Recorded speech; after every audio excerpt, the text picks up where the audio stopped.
আজকের আমি মাংস নিয়েছি আর মুরগির ঠ্যাং নিয়েছি। এই দুটো আজকে একসঙ্গে রান্না করব।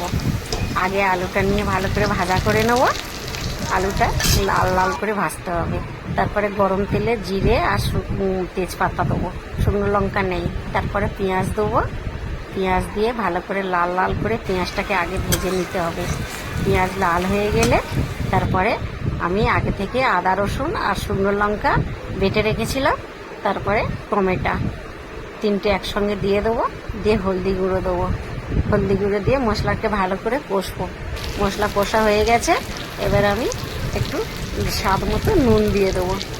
স্বাদ মতো নুন দেওয়ার পরে মাংসটা দিয়ে দেবো।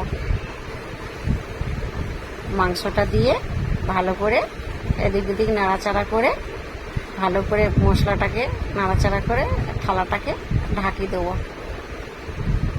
থালাটা ঢাকানোর পরে কিছুক্ষণ পরে ওটাকে খুলে আবার একটু নাড়াচাড়া করব।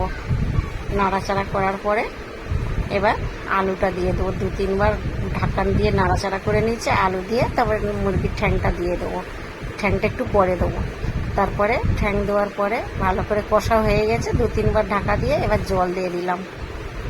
জল দেওয়ার পরে ভালো করে নাড়াচাড়া দিয়ে আমি আবার ওটাকে ঢেকে ভালো করে, ঝোল রাখবো না বন্ধুরা, এতে ঝোল রাখলে ভালো লাগে না, দিয়ে আমি একটু এই যে গরম মশলা দিয়ে দিলাম। আমার তরকারি রেডি হয়ে গেছে।